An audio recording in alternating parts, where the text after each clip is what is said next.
Okay, so I'm so excited to have you here today, and we are matching. If no one can notice, if you're watching this, you can see we're both wearing pink. But if you're not, we are both wearing pink, and we didn't even plan it. I love it. So, welcome, Mary. Tell us a little bit about yourself. Well, firstly, thank you for inviting me, Jane. I'm very honoured, and I'm sorry I didn't quite get to the pink hair. I got the pink top, but not the pink hair. Maybe next time. A little bit about myself. I would say I'm a human being work in progress, Jane. I professionally I free people from the prisons of their mind, and personally, I'm a mum of two teenage children. So very busy, joyous, and challenging life I'm running, I would say. Yes. And before we get started, before I forget, I went to a talk that my MaryB did, and you said that you had this elevator pitch. I forgot to tell you on the night, so I'm just gonna jump in with that. And so yours is about freeing prisoners of our mind. I was like, yes. And the whole time I sat there thinking, because you're just telling us that we should think of something. And mine, which encompasses, I feel like everything I do is I make people cry. Oh, that's fabulous! I So love I feel that. like I make them cry at Secret Sunrise. I make them cry when I personal train. Yeah. Oh, that's fantastic. And the thing is, it's and so just put this Oh, into we context. frozen. Is it me? My internet's It's frozen. frozen. Have I frozen? You've frozen. But it's a lovely smile you've got there. Oh, there you're back.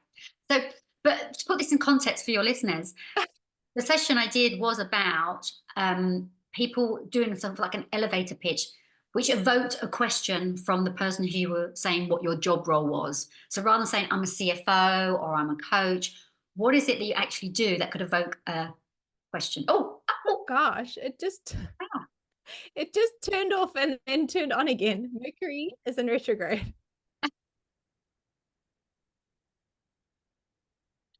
Are we back? what the heck? What the- It says my internet is unstable. Ah. Do you want to start again? Okay. Are we back? Yeah. Okay. Start again. So you can I'll cut that part out, but Okay. you can start again from where you were saying what the session was about. I'll just chop it. So I love that you made people cry. And so to put that into context for your listeners, I was running a session about controlling your inner dialogue, but I also talked about your external narrative and dialogue. And so everyone was invited to think about what is it, if you were to explain your job role, rather than saying I'm a CFO or an occupational therapist or I'm a coach, you had to say something that would actually evoke a question from the person you were talking to. So the example I gave was my own, which is I free people from the prisons of their mind, which was on the back of a great one, which was I shoot people for a living, which was a photographer. And I love your one. I make people cry because that's people are certainly going to want to know how you do that. So well done, you. It, thank you. It took me the whole of your talk to like come up with that. I was like, oh, okay. Personal training, squatting, secret sunrise, the spirit section, self-love stuff. I thought, yes, I love it. So I'm going to remember it now forever. So when someone asks me, like, what do you do? I'm just going to say it. And then they'll be like, sorry, what? Correct. It's Correct. brilliant. So thank you for that, Mary. So I have a broad question. What does self-love mean to you? I think it's a great question. As you know, I'm very much into turning self criticism into self compassion, which is, did you know that's actually the antonym? The complete opposite of self criticism is self compassion. So, yeah, it's there in our dictionary. So, for me, self love is that it's about being self full, not selfish, but full of self. As busy working mums as we are, we truly understand, and I'm sure many of your listeners are too, you can't pour from an empty cup. And so self love is giving yourself the love that you need that allows you to love the people that you love. Mm, so true. So important. We had a whole discussion about this off air. Very important to remember. And I love that self-full because everyone always thinks selfish, being selfless, but you shouldn't. You can't give everything of yourself to other people. Like it's not cool to be a martyr. Like back in the olden days, yes, but like this generation, we need to kick that to the curb because it's just detrimental to yourself and to your health as well. So, how do you feel about your self-love journey? Like, what does it look like? You obviously we are from different countries. It's always so interesting for me to see like different generations. Like, how has your self-love journey been? That is a really, really great question, Jane. I would say the whole concept of self-love, I mean, I've been on the planet much longer than you, Jane. It just didn't exist. You know, I had a young mum who had 4 daughters, and I think we look to our female role models to show us how to do this self-love, and my mother certainly didn't know how to do it. I still think she struggles today, to be sure, and she's 82. Um, and I think the journey has been about my growth in my self awareness, about understanding myself.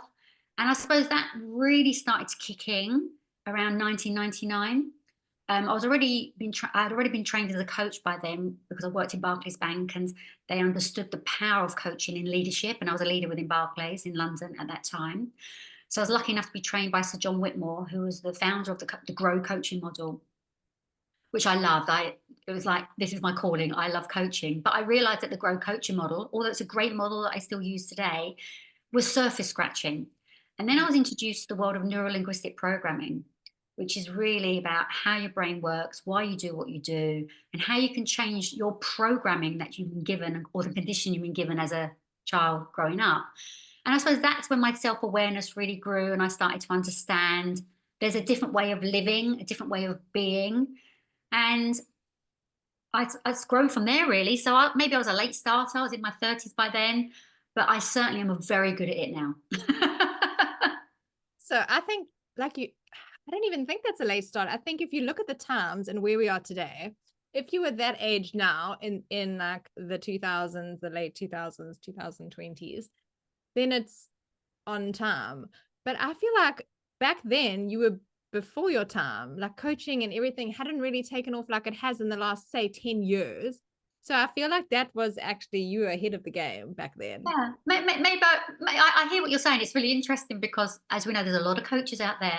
And somebody said to me about 5 years ago, "Oh, so you're a coach before it was popular to be a coach?" I went, yes, that's correct. So, yes, I suppose I was very early in the world of neuro-linguistic programming, positive psychology. I was at, yeah, very much the beginning of that. But I suppose as a human being, I suppose what I'm saying to myself is, I wished I'd known about self-love earlier. Yeah, yeah. Such a critical part of being a human being, and particularly in the work that we do, Jane, where we love to give, we love to share, we love to lift other people higher. We can only do that if we take care of ourselves first. And we're not taught unless you're taught by your parent or you have some great female role models, and I didn't have any around at that time, quite the opposite, I would say. Then it wasn't until, I suppose, I sat on that path of learning more about what makes me tick, so I could help other people find out what makes them tick, that I started to understand the whole concept of it. I do feel like even like my parents' generation, like the moms were not very like warm, and because they hadn't been taught to do that. Like I look at my mom and then my grandparents, and friends are the same. We've all had this discussion, as you do, how their parents weren't giving them the love and the openly supportive love and talking about feelings and things like that. So it then filters down, and it's the same. And we are almost like the cycle breakers of the generation that are now having to show the parents, this is how you do it. I'm going to do it to you, and then I'm going to show you with my child. And it kind of like melts them a bit. Like I've seen it as I've gone with Paige since she was born, like how it kind of really like melts the generations that are not used to it.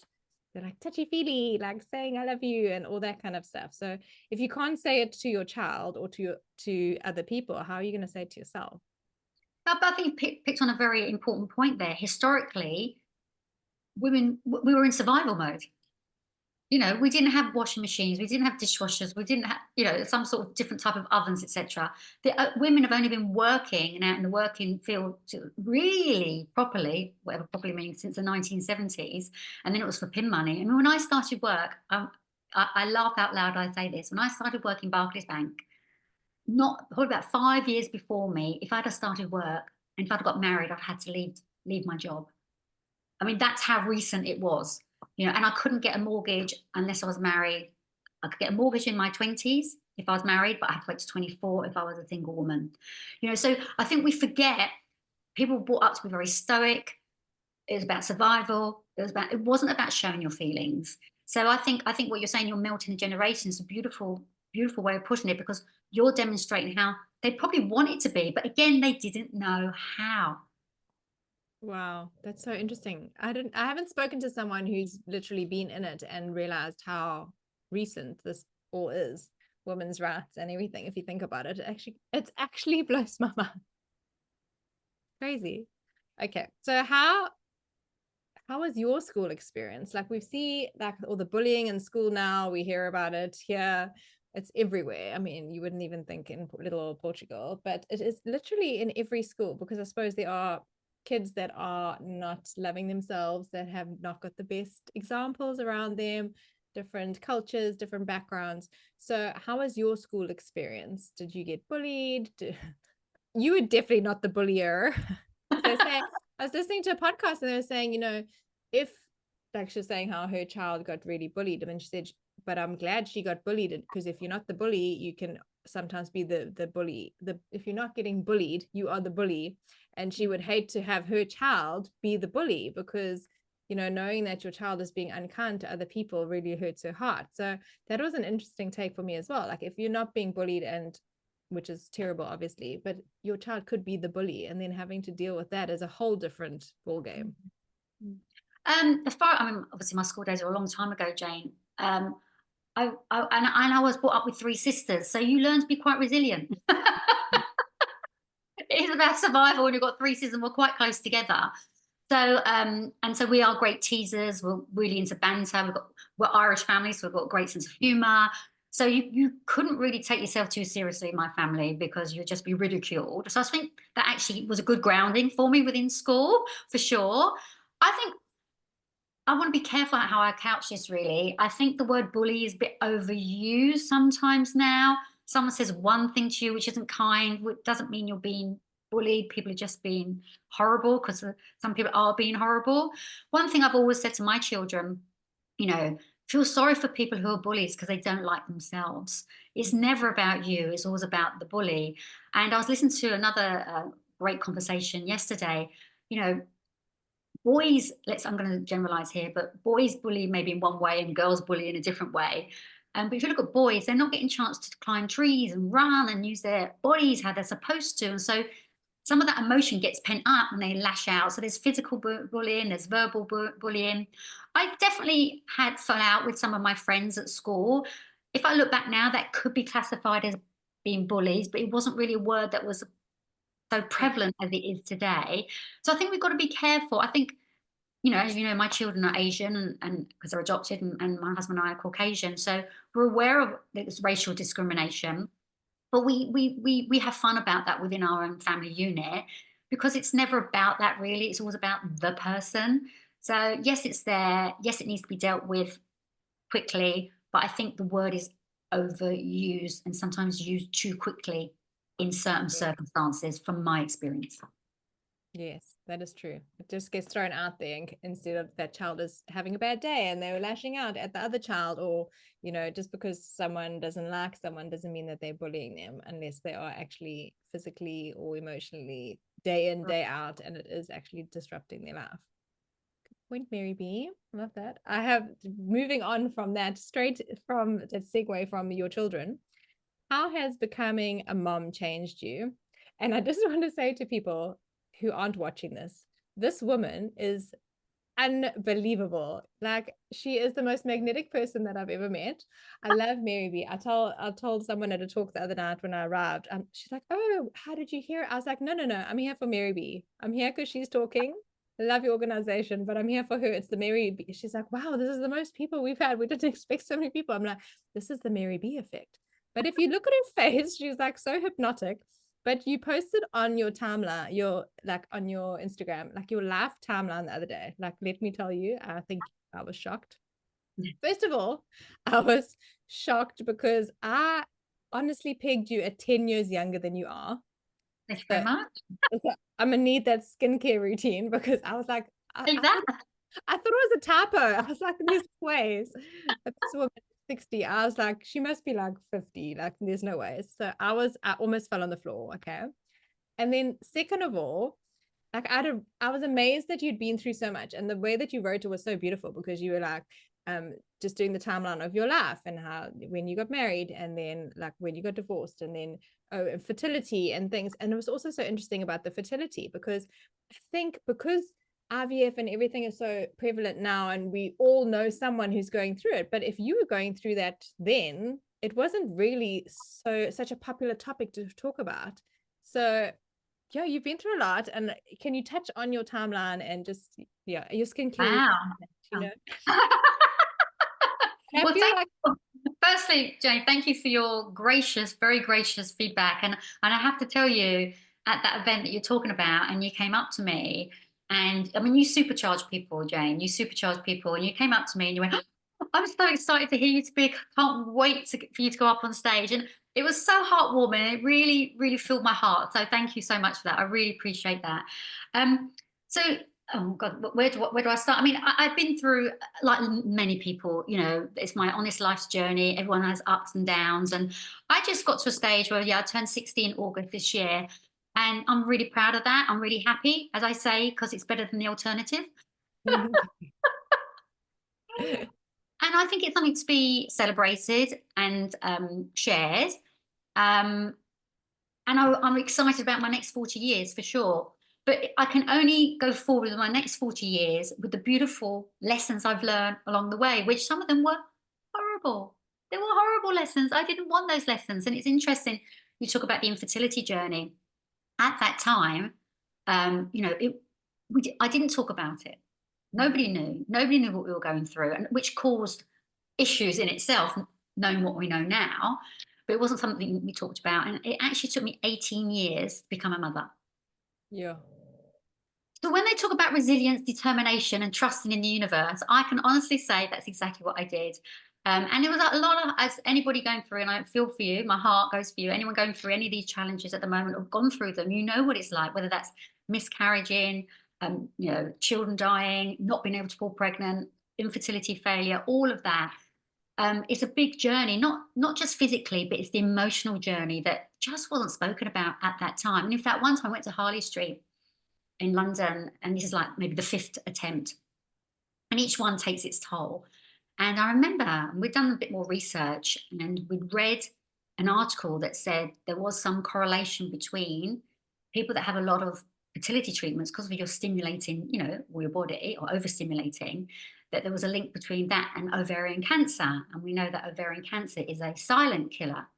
So we said to this Harley Street fertility specialist, "Oh, we've heard this. What do you think?" And he said, "Well, it's up to you, really. How much do you want a baby?"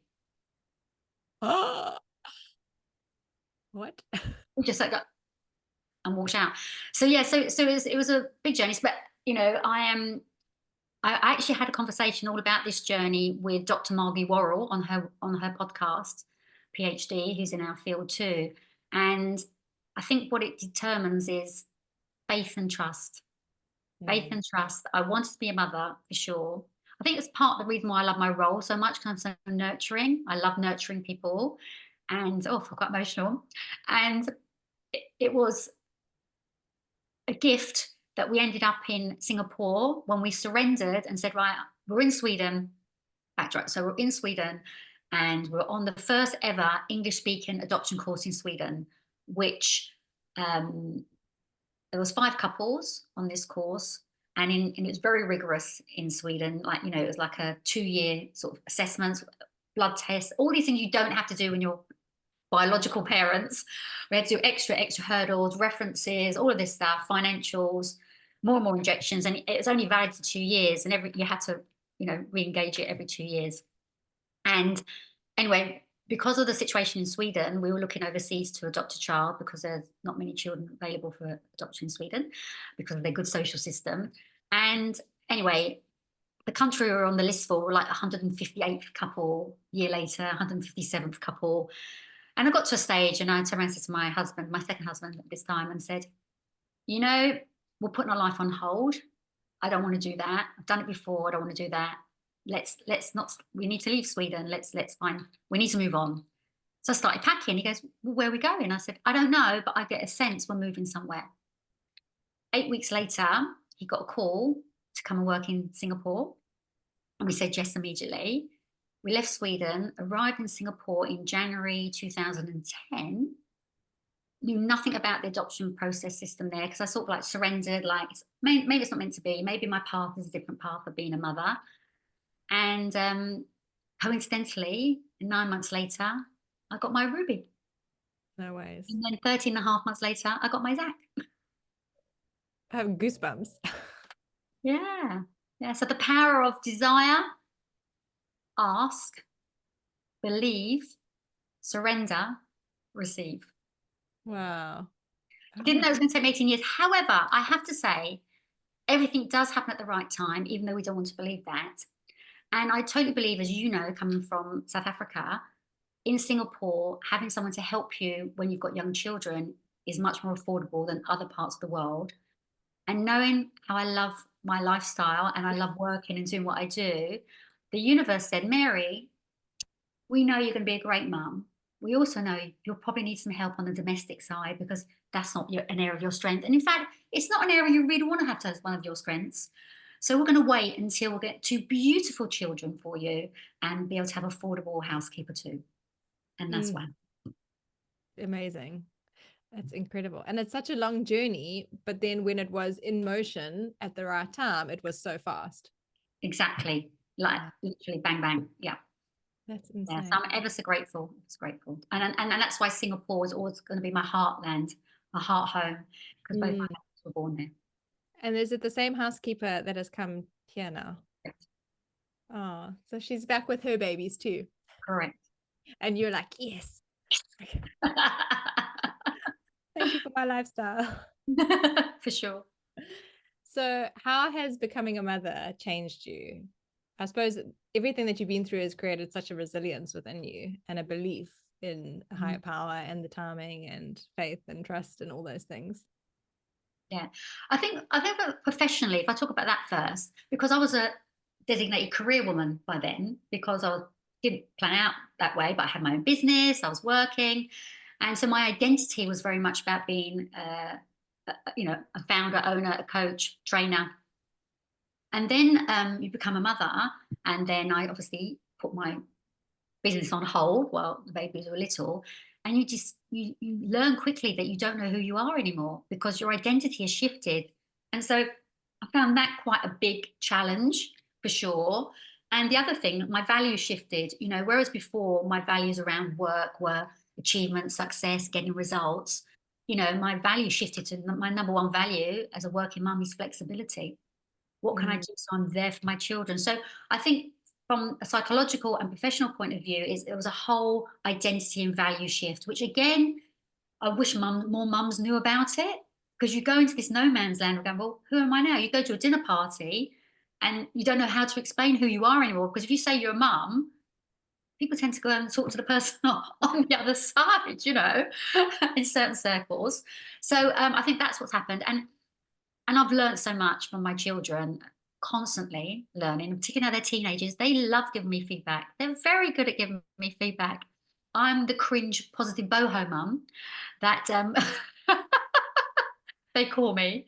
So, and I think for me, it's about having evidence by sharing my seeds of greatness with them that some land, some don't, but I keep on sharing them anyway. And yeah, I think it changes you immeasurably. You can't even quantify because your heart is completely changed forever, as you know. Totally agree. So my queen of tea, what self-love practices do you do each day? I have got many, I call them success rituals. My first one is as I wake up and I open my eyes, I say to myself, "Ooh, what a fantastic day. I wonder what exciting things are going to happen to me today." So I'm always programming my mind to look for the good and the positive. As I said at the very beginning, human being, work in progress, good days, bad days. I'm a normal human being. And then as I put each foot on the floor, I say thank you because the biggest gift and miracle that we've got, as you know, Jane, is our body. And as one of the cringe positive boho moments I was saying to my children just the other day when my son was saying, toenails take ages to grow, don't they? I said, I know they do, don't they? And you don't have to tell your toenail to grow. It does it by itself. So if you imagine if your toenail can grow itself, what else can your unconscious mind do for you? Mum, do you have to turn everything into a cringe? Yes. So I think I have immense gratitude for my body. And you mentioned about my energy, and I've been habitually exercising. I've been vegetarian since 1999. I've been an avid lover of yoga for 20 years now. I've always swam or danced or done some sort of exercise. So I'm very, that for me, that's self-love, looking after my vessel. So that's my self-love. And one of the key things I do, I meditate, uh, not every day, but I would say 6 or 5 or 6 out of 7. And I gratitude. I journal every day, and because when the highest energy vibration you can have is gratitude. So I have a gratitude journal which I've been keeping for decades. And even I remember when I was mum with 2 young babies at the same time, and I was so tired, and I'd lie in bed at night and go, oh my goodness. And then I'd even use my hand to go, right, let me think of 5 things I can be grateful for, even as I'm drifting off to sleep, because what you appreciate. So that's what I aim to do. And then I've got various things I do out for the day. And an important one that I do in the evening is I do a treasure hunt. I'm like a forensic scientist. And at night time, I'll just go, right, okay, let me play out my day, and I'll just spot all the things that went well. Like the blue skies, being able to walk by the beach, having a nutritious lunch, connecting with wonderful, like minded people.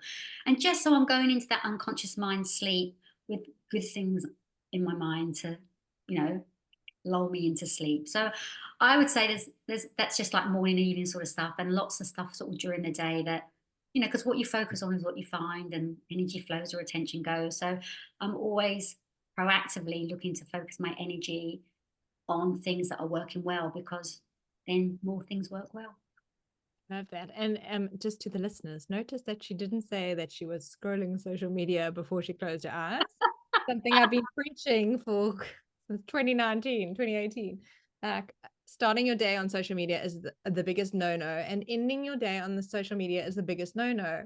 Because why do you want to go see that Sally's in the Bahamas and you sitting at home like solo parenting for 3 weeks? Like, no, it's just the worst thing you can do for your mind. It's the worst. That is the worst self-love practice. It is a non-practice. Like, Well, exactly what you're doing is the best thing ever, is clearing your mind and focusing on yourself from the inside and not looking at external things. and what's really important about that, because it's one of my toolkits, I've got a huge toolkit, but is clinical hypnotherapy. What's really important, I call them like the golden twilight time. So in the morning, you're going from unconscious to conscious. Golden twilight time. Insert good things, positive things, how you want your day to play out. In the evening, you're going the opposite. You're going from conscious to unconscious. So you need to sow in positive seeds of success then too. So these Yeah. are critical times to really be proactive about what you're seeding into your unconscious mind, because your unconscious mind is a servant to follow orders. It's where your creativity is, it's where your imagination is. So it's really important how we program and condition that, but specifically at those times more than any other times. And people will say, I don't have time. I don't really, this, what I do in the morning, and this is what I've changed for the last few years, is I wake up earlier. I set my alarm. I'm actually awake 45 minutes earlier before than she needs to be awake. And it could be 15 minutes, could be 5 minutes. I just want to be by myself. I don't want anyone awake. I want to just be quiet. I go downstairs, put the kettle on. While the kettle is boiling, I go and I start doing gratitude journaling. Start journaling. When I hear it click off, I pause. I go and put the tea bag, pour it in while it's brewing. I go back and I finish. Done. Sometimes I'll just do Reiki on myself for 2 minutes, whatever the case is. So then once I've done that, I get my tea. Then on social media, because I work on social media, then my boundary with myself is that I cannot go onto social media until I've done that. And I have to create before I consume. So if you see my stories and things on the different brands that I run, it's usually early, like in the morning, and it's after I've done all of that, I've had 30 minutes of nothing. Then I will create stories, posts, whatever I need to do. And I will not consume people's stories and posts until I have done that. So I create, and once I've done that, then I will consume, and I'll just check in with a friend or two or watch a story. But I have that as that boundary, and it is honestly like changed my life, because when you're not doing that and you're going on social media, you're reacting to everyone instead of responding. It like literally I used to snap at her, or like when you get irritated or you get triggered. Same with nighttime. I don't look at my phone. I read on my Kindle. Changing that blue light makes such a difference. And then I'd rather read a book before bed. I actually noticed this morning that there was a message, it was from Nick because he's traveling, and there was a message from like 9:10 last night from him that I only read this morning because I'd actually gone off. I sent a message, I'd put my phone down, and then I opened my Kindle because she'd already fallen asleep. So I like opened my Kindle and I started reading.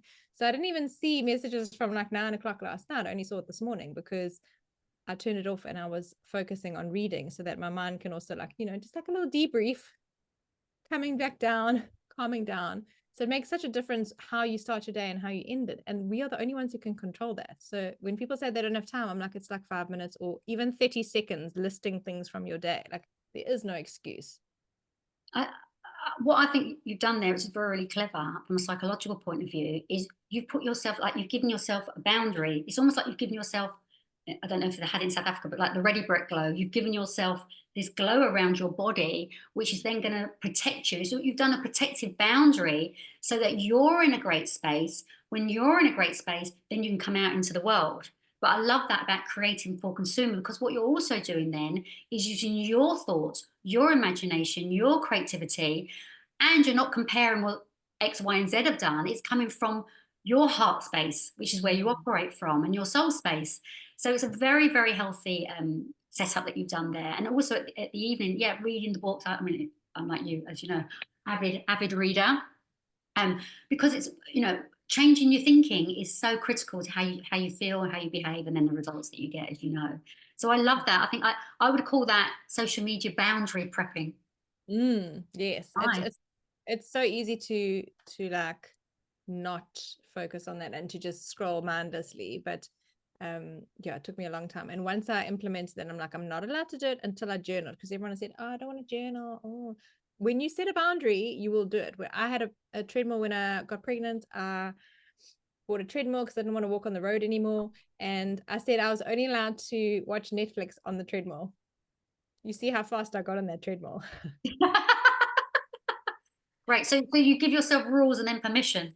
Yeah. So it's like I would only watch that program when I was on the treadmill. So I'd like be walking for 20 minutes watching that show, and it was enjoyable. So it was just a little push that I needed.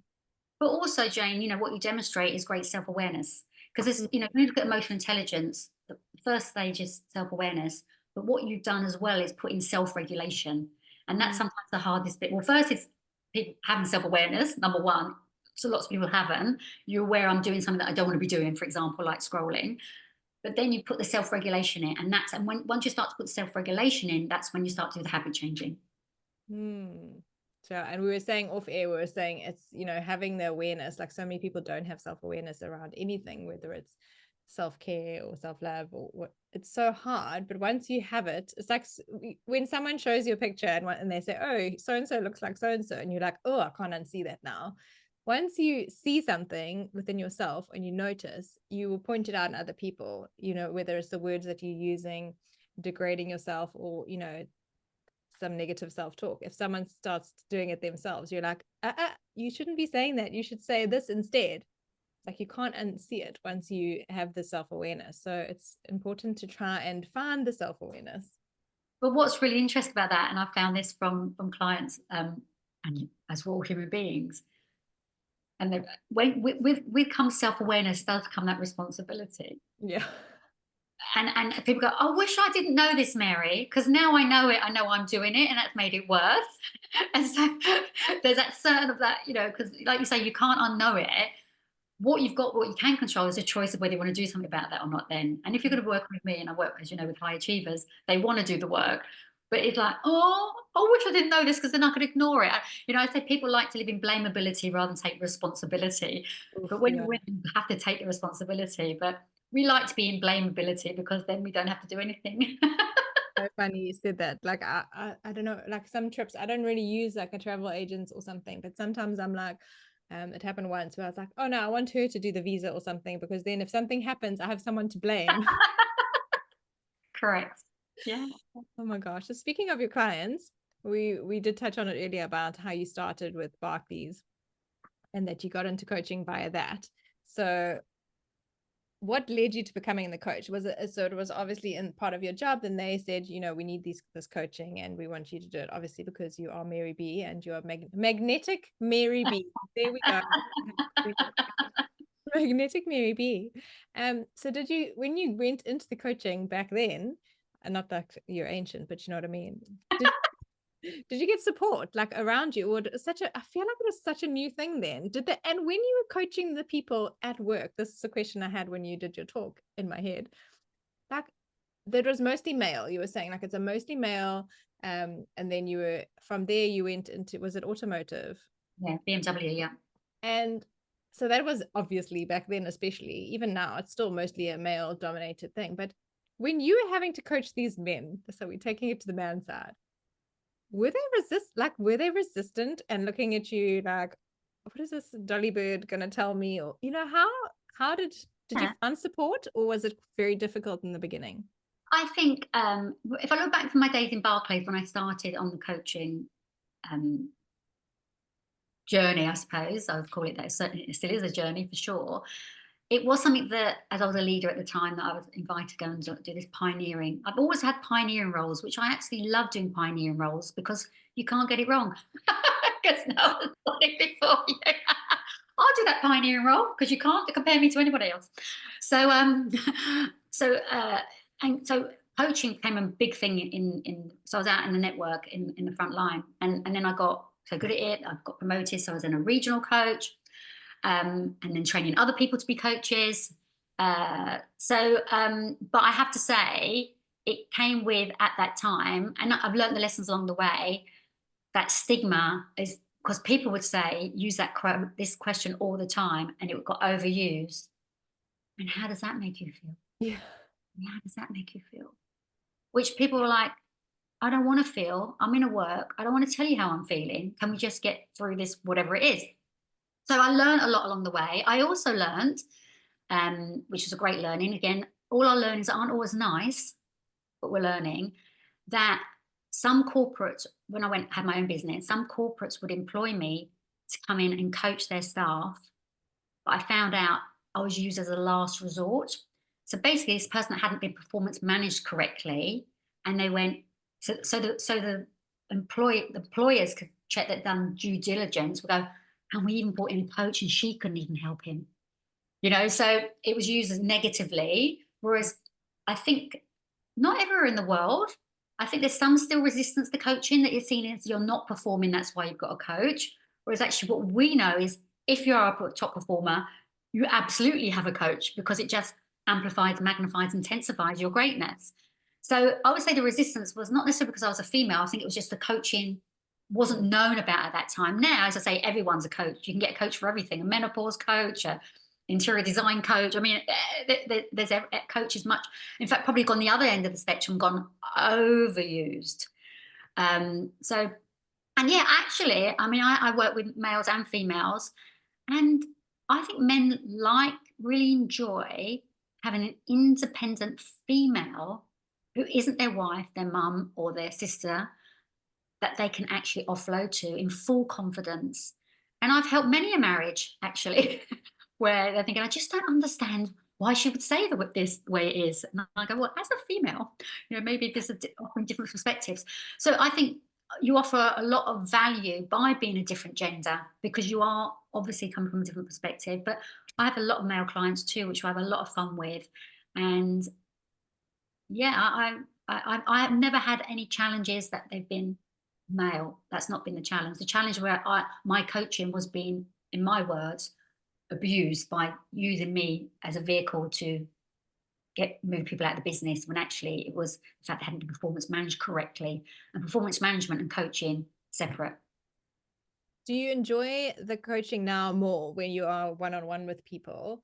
And are most of your clients from Singapore? Like, how have they found you? Has it been from your networking when you were living there? And what's your favorite thing about coaching that you do? So The coaching you do? 98% of my clients are by recommendation. Mhm. You need to go and see MaryB, which is fantastic. The best marketing you could possibly have.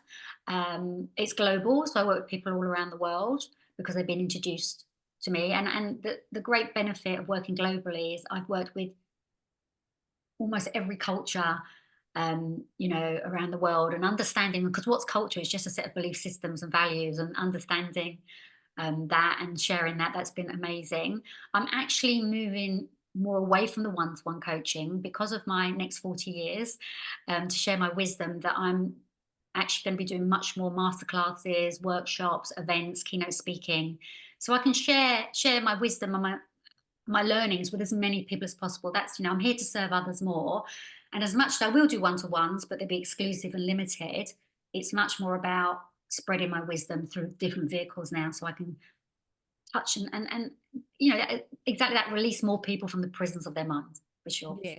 And I think then it also like appeals to more people, and it's more not affordable, but yes, Correct. it's Exactly. more accessible to Yes, other people when it is like a group program, when correct. you're having 20 people online instead of one. It's Correct. not monopolizing your time in that way. Exactly that. Exactly Mm. that. That's very exciting. Mm. Okay, so what is the one thing you wish you could tell younger you? It's when I did my first ever in-person live podcast recorded with an audience last week in Oh Singapore. yes, when you were in Singapore. And I asked, one of the questions that I asked, and this lady, Jill, is 53. And she goes, I don't know she goes, if I talk about my younger self, it's such a long time ago, she said, I'd like to talk to my 40-year-old younger self, she said, because, there's things I'd like to have told her that would have made a difference. And I thought that was a really interesting way of thinking about it. So it would have been the younger me. The advice I give to the younger me is dream big. Mm. Dream big. You can do it. You can do it. Dream big. And yeah, that would be the biggest thing. And actually, things are all being worked out for you without you even knowing. Don't get hung up on the how. Surrender. And you just have the whole thing like desire, ask, believe, surrender, receive. Love that. Steal that. What is one tip for the listeners to get more in touch with their self? First and most important thing is to be kind to yourself. Speak kindly to yourself. Now, you're always doing the best you can with the resources you have available at that time. And I know myself being a mother, that's the area that I go, oh God, if I had done this better or that better. You're doing the best you can with the resources you have at that time. And so just speak to yourself as if you're your own best friend, because your voice is the most important voice in the world to you and your unconscious mind. And, I have a mantra that I say, there's no such thing as failure, only feedback. It's just an experiment. So just experiment. And the story to go with that, which is a true story, is when my daughter was about 8 or 9, I said to her, happy birthday, Ruby. This is your first year of being 9. You've never been 9 before. So this year's an experiment. This is the first time mummy's had a 9-year-old daughter. So it's an experiment for me too. Next birthday. Happy 10th birthday, Ruby. You've never been 10 before. This year's going to be an experiment. Mummy's never had a 10-year-old daughter before, so it's going to be an experiment too. Carry on. And then when she got to 12, 2 years ago, happy 12th birthday. Yes, Mummy, I know. It's an experiment. And my son's turning 13 next Monday. And I said to him, Son, how has it been experimenting being 12 this year? How's it been? So I really want people to know, because if you really think about it, every moment, even this is an experiment. Everything is an experiment. So you can't fail because you're experimenting. So the more experiments you have in life, the more fun you can have. And more importantly, the more you learn. I love that. Some will work well, some won't work well, but there's no such thing as failure, only feedback. I'm going to use that when I do every time I'm experimenting with a new offer or a new like disco fit or whatever. It's an experiment. So even if it doesn't work, it's okay. Absolutely. Absolutely. But you only learn by doing. Yes. You only learn by doing. That is my biggest takeaway from today, was that's what I needed to hear. Good. Okay, so you've got a podcast, Tea with MaryB. She loves her tea. Yeah, You got your tea. it's a cup of tea with MaryB. Look, wedge with China. There we go. Lovely cup. So I have interesting enough, just before COVID started my first podcast, I got addicted to podcasts. I thought, I love them so much, I'm going to start my own.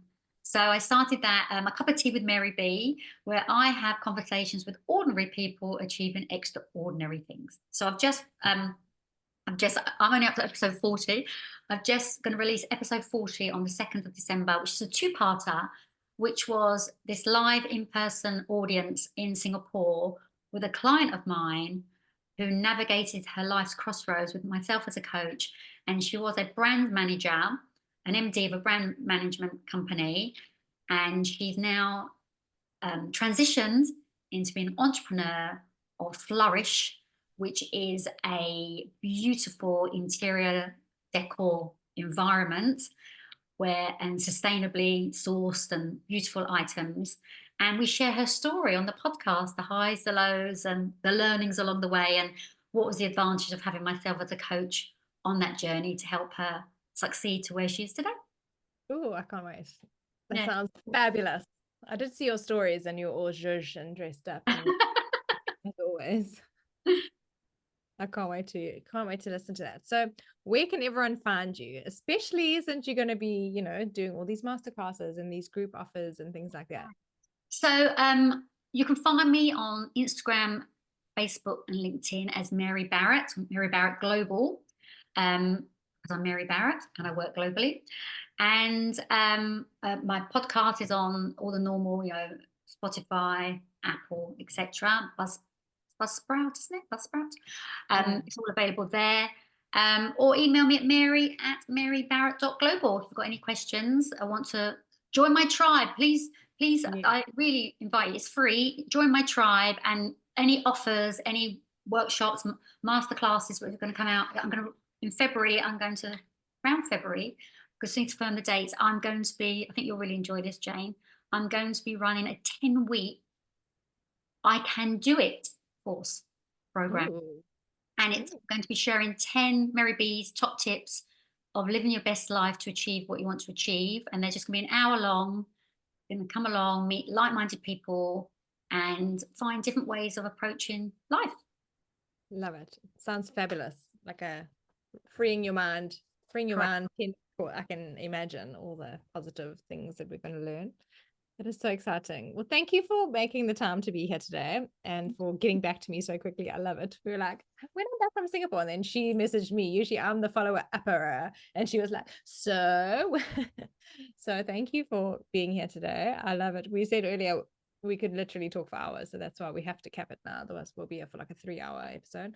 But we keep our chats to coffee and tea for MaryB when we are here around Kashkai. I'm so glad that our paths cross. Whenever I'm having a bad day and I'm like, I want to go home, I want to move back home, I'm like, but coming here, and there's so many people that I have met that I know I was meant to meet, that even if I did go home and this is an experiment or an adventure, as we said, like, I'm so grateful that there are so many people like yourself that I would never have met. And it actually blows my mind to think about. And it makes me sad thinking about the special people that I've met that if I didn't come here, I wouldn't have met. So you are one of those people. Oh, wow. And likewise, Jane. Likewise. Thank you so much. I'm so glad we are having this experiment together. So thank you, everyone, for coming back to my podcast and reviving it. And I'm so glad that I got to revive it with Mary and that we're matching. So yeah. And I will see you hopefully soon. I don't know if I'm going to do weekly yet, but I'll be back soon with another episode. So thanks for listening.